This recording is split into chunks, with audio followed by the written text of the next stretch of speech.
Hey, I have a few personal obligations that keep me from doing a regular Friday show. So I thought it would be a great opportunity to step back a couple steps and talk about Multnomah University. They are the Lions. As you know, this is a sub university, however you want to say it now, of Jessup University. And a decision was made about a week ago to discontinue undergraduate classes at that university, at that campus in Portland, and to do away with the NAI athletics. I think it's a little bit more complicated than when people see. And also, it leaves a lot of guys in a quandary, to say the least. So why don't we just take a few minutes today and talk about what's going on at Multnomah and what we can expect going forward. Cascade Hoops Talk starts right now.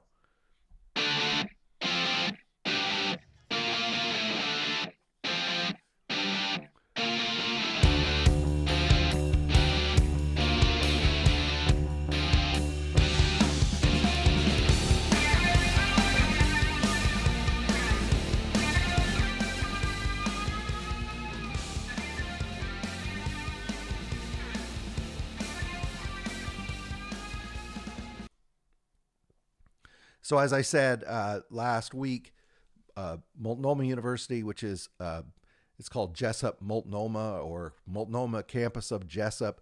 Just a little background: last year, Multnomah University in Portland, who had been a member of the Cascade Conference for a number of years, was in some financial trouble. The word on the street, it's fairly well documented that they were in some financial trouble. The school was in trouble. Jessup University came and bought the asset, bought the university. They worked with the Department of Education. They rolled it in as a satellite campus of the University of Jessup. Since that time, this year, Jessup University has really looked at what is the mission of Multnomah, how does it fit within the Jessup mission, and they just announced last week that to best protect the main mission of Jessup University and the Multnomah campus was to discontinue undergraduate classes and the NAI programs. It's real simple to just say, well, Jessup is the bad guy here. But you got to understand, their main mission is the seminary. Their main mission is obviously a religious one. And I have a great respect for the Jessup organization. I know they wanted to continue undergraduate courses. They wanted to continue NAI athletics, but it put the main body of Jessup University in harm's way, because the finances, the X's, not the X's and O's, but the dollars and cents just did not add up. And so they had to make the decision. It was a tough decision, and they made that decision. I'm just bringing that up because it's real easy to just say, well, Jessup's the bad guy here. And, don't get me wrong. The coaches and the players at Multnomah have my ultimate respect, and nobody feels worse for them than I do. I'm just trying to give everybody a feel for, Jessup was in a position where they had to make a decision for the good of their organization. So where are we at right now? Let's give just a little bit more background. Multnomah University has struggled in the Cascade Conference for years. They did make the round of 8. They finished 8th one season and made the postseason playoffs. I think that was year before last, maybe 2 years. Anyway, in the recent history. And this year, they came in, they were playing a completely, Gem, who's the new coach, he came in last season. And last season, they were a little bit hot and cold. But this year, Gem had learned a lot last year. He put together a team like you see, a regular NAI team. He went out and found a lot of good guys, good team players, guys that want to get the job done. And he put together a really good group. And the proof's in the pudding. I mean, right now they're 11-4. You can see right here. You might not be able to, but right now, there it is. Let's just pull it up. Right now they're 7-3, so they're in a solid 4th place in the Cascade Conference. But they're only 2 games out of first place, and we're almost halfway through the Cascade Conference. So they're having, not arguably, they are having their best season ever. I watched them play a couple of times, and I was really impressed with them as a basketball team. And these guys defend the heck out of the ball. And as you know, you guys were all basketball fans. You know that is the hallmark of a good team. So there was a good thing going. The day or maybe 2 days after they beat Oregon Tech, that Oregon Tech beat them 78-70, they got this news that they're ending NAI sports. Now, they are going to be continuing and finishing up this season. So we'll talk about that in a moment. But I've gotten to know the coaches and some of the players over at Multnomah University.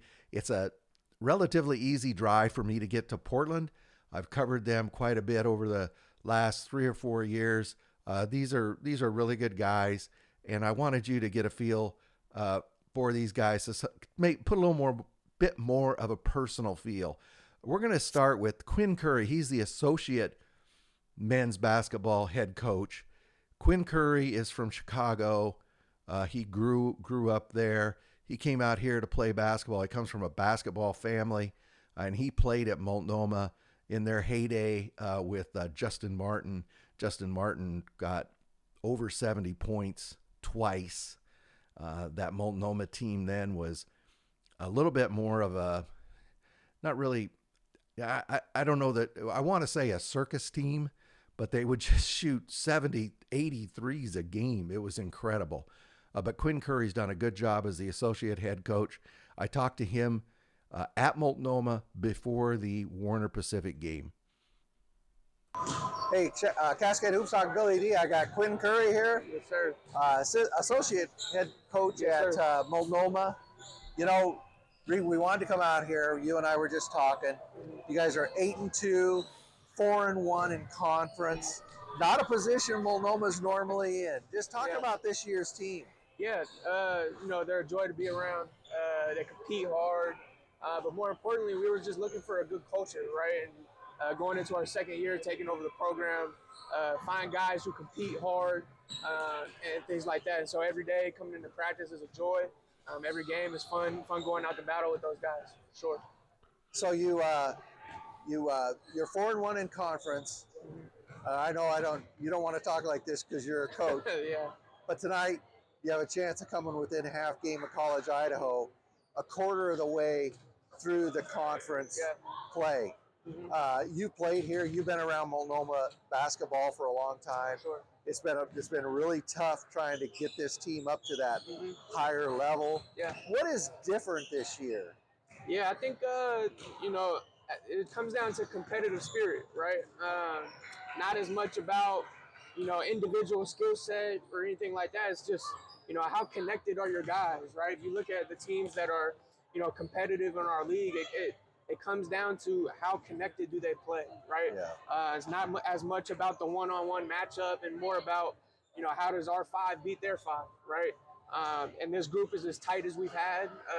Great relationships on and off the court, guys from all over the country. And so it's just a joy having a team with a great culture and great competitive spirit and ready to go out there every day.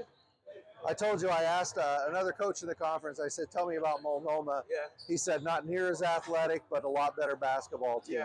Yeah, for sure. We used to win the layup lines, every game. Lots of fun dunks. What do you mean by that? All the dunks and stuff. Lots of crazy dunks and everything. But, I think our fundamentals have gotten better, basketball IQ, and in general, just, competitive spirit and guys wanting to play hard for each other. So in the past, when Multnomah won games, it was usually by outscoring the opponent. Mm-hmm. We were just talking about how this last week, you had the conference defensive player of the week, which, if you know the history of Multnomah, that 5 years ago, that would be unheard of. For sure. What does that mean to you? Yeah, no, it means a lot. Obviously the defensive side of the ball is, a huge part of winning games. And, Noah McCord is the player that won that award. And, we pride ourselves on tenacity and playing hard. And sometimes that looks like hitting 23s like we used to. And sometimes that looks like winning the boards and winning all the effort stats and everything like that. And so Noah is kind of, the engine when it comes to us and, how hard we want to play on a day-to-day basis. I think one of the key guys for Multnomah the last couple of years, last year you lost him, he got hurt, was Kadeem Nelson, but you got him back now. He's really kind of the glue guy on this team. And you were telling me he asked to come off the bench as well. Yeah, Kadeem is one of those guys. When you meet him, it's a great relationship. And so, him as a basketball player is one thing, but him as a teammate is even better. It's funny because he's actually standing right here laughing at me as I talk about him. But he's a great teammate, and having him back has been huge for us, man. And he hasn't played in about 300 some days since last year in December, and so seeing him get. You got to get him some work today, aren't you? Yeah, you got to get him some run. So it's fun to watch him play. So I think I know you won't want to talk about this, but I think you've won like 3 in a row over your rival. Yeah. Last time you played here a few weeks ago was a 1-point game. It's always a close game. Mm-hmm. They're going to be gunning for you. Yeah, for sure. I was telling these guys, shoot around and everything, like, it's always going to be a close game. And so, we've had the 71-point game with Justin, and it's still a 1-point game. And so it's going to be a dogfight, and our guys love those type of games where it's going to be physical and competitive. Kadeem, come here. Give me your thing. Yeah. Get over here. So let me do this. Just keep going. You've been around this team quite a bit. Yeah. You were here last year. I was here when you got hurt. I just told you that. This team has a different feel to it, though, right. doesn't it? What is different about this team? The unselfishness from this team. Nobody cares about it being them. Everyone has a mindset of where if we're winning, we're all, if we're winning, we all win. So that's all they care about. That's all I care about. So winning is important here. So last year, your team was probably one of the most athletic, in the West Coast at least, right? This year, you're not quite as athletic, but you're a lot better basketball team. What's the difference? I think the cohesiveness, the wanting to win and wanting to be together and wanting to be a big group, not just like individual success, but a team success. So that's a big You went thing. to high school just up the road in North Portland. Yes, sir. What does it mean to be able to do this all in your hometown? It means a lot. Yeah? It's like a full circle moment. My senior year, playing it here. First home game is being December 30th, so it's just a blessing. Quinn's just telling me you haven't played. I know you've been out for a while, but you haven't played in 300 and something days? Yeah, yeah. How anxious are you to get out there and play? I'm extremely anxious, kind of nervous, but like good nervousness. But yeah.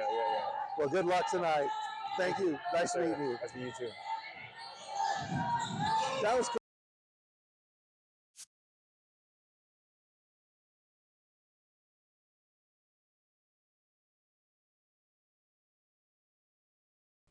Sorry about that. I didn't turn my microphone back on. That was Kadeem Nelson standing there watching me interview Quinn. He's a great guy. He obviously went to school right up the road in North Portland. I lived in North Portland for a number of years. I'm very familiar with where he went to school. That was kind of a fun moment. One of the guys that I really hate to see this happen to. He's a senior. He's got no more eligibility, but he's a great guy, and he's going to have a good life. So I also want you to meet Teo Gem. Teo Gem is second-year head coach. Teo played a lot of basketball around Portland. He played at the old Cascade, which was in the Cascade Conference. He assisted there at Multnomah also. But I think Teo really was just starting to hit his stride as a head coach with the Multnomah Lions. Why don't we just take a listen? This is after the Multnomah game, and they beat Multnomah, which, by the way, is their crosstown rival, which is literally like 5 minutes away. So let's take a listen.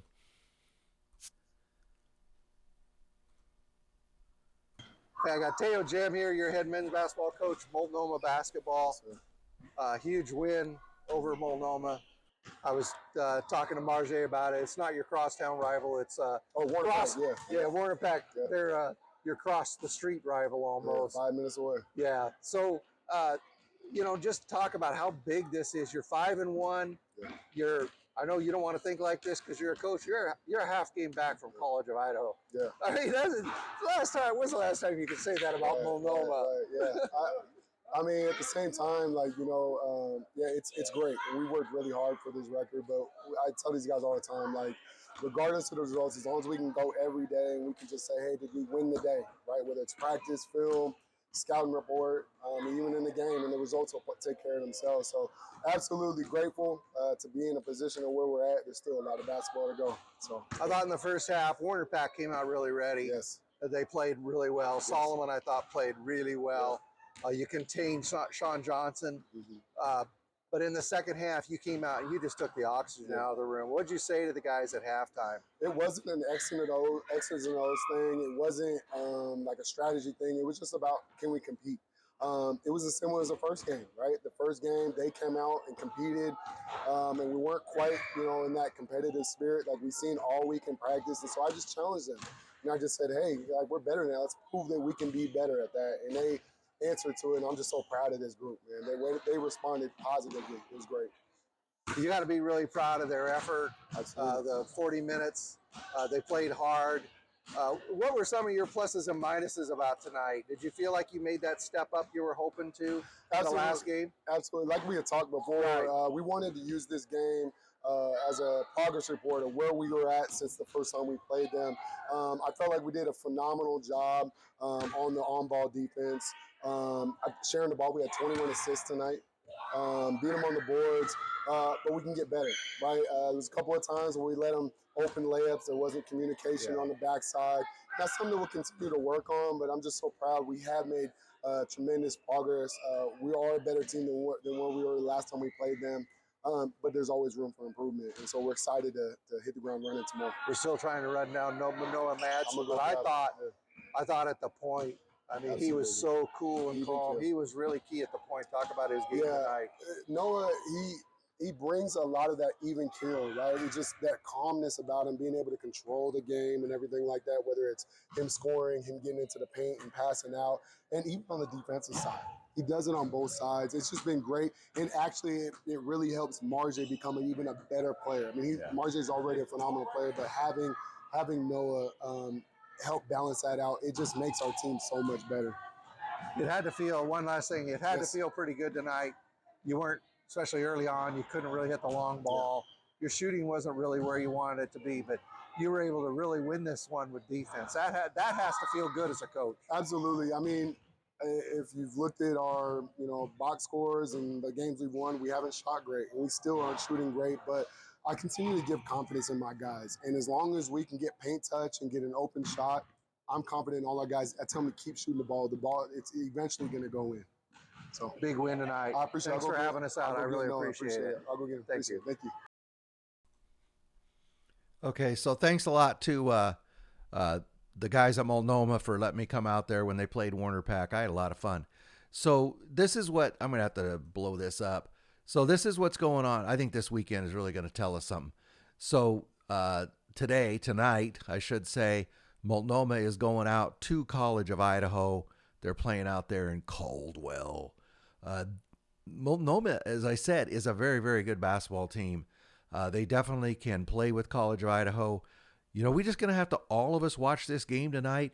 And, is Multnomah going to buckle down and use what happened as motivation? Or are they going to, soften up and be frustrated? So this weekend is huge. This is the toughest weekend in the Cascade Conference, the College of Idaho and Eastern Oregon weekend. So we'll have to keep an eye on that. I wish all the players and all the coaches at Multnomah all the luck in the world. They're great guys.